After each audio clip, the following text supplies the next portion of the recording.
feeling maybe that this is not really a real threat, which hopefully it's not. But I think you should be prepared. They're the last line of defense against terrorists, and tonight they got some tips from the experts.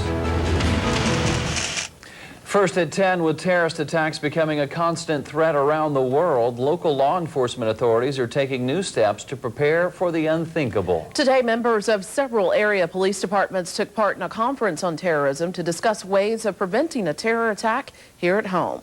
Ryan Kelly joins us live in the McLennan County newsroom with more. Ryan? That's right, Sharon. Preventing a terror attack in Central Texas lies solely on the shoulders of local law enforcement. And with President Bush and Fort Hood, our next-door neighbors, local police officers are taking their training to the next level in hopes of curbing an attack here at home.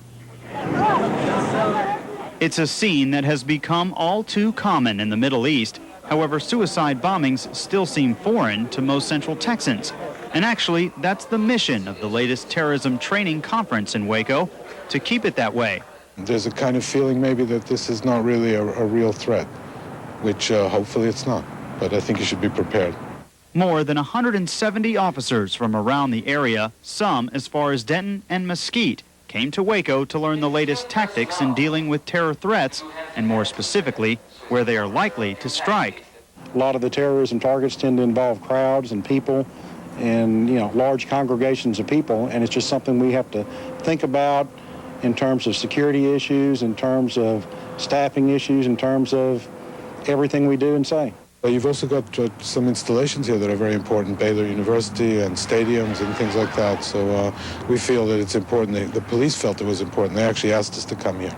Although the conference mainly focuses on specific terror incidents and strategies to prevent them, it also broadens its scope to include education on Muslim culture and a look inside the mind of a terrorist.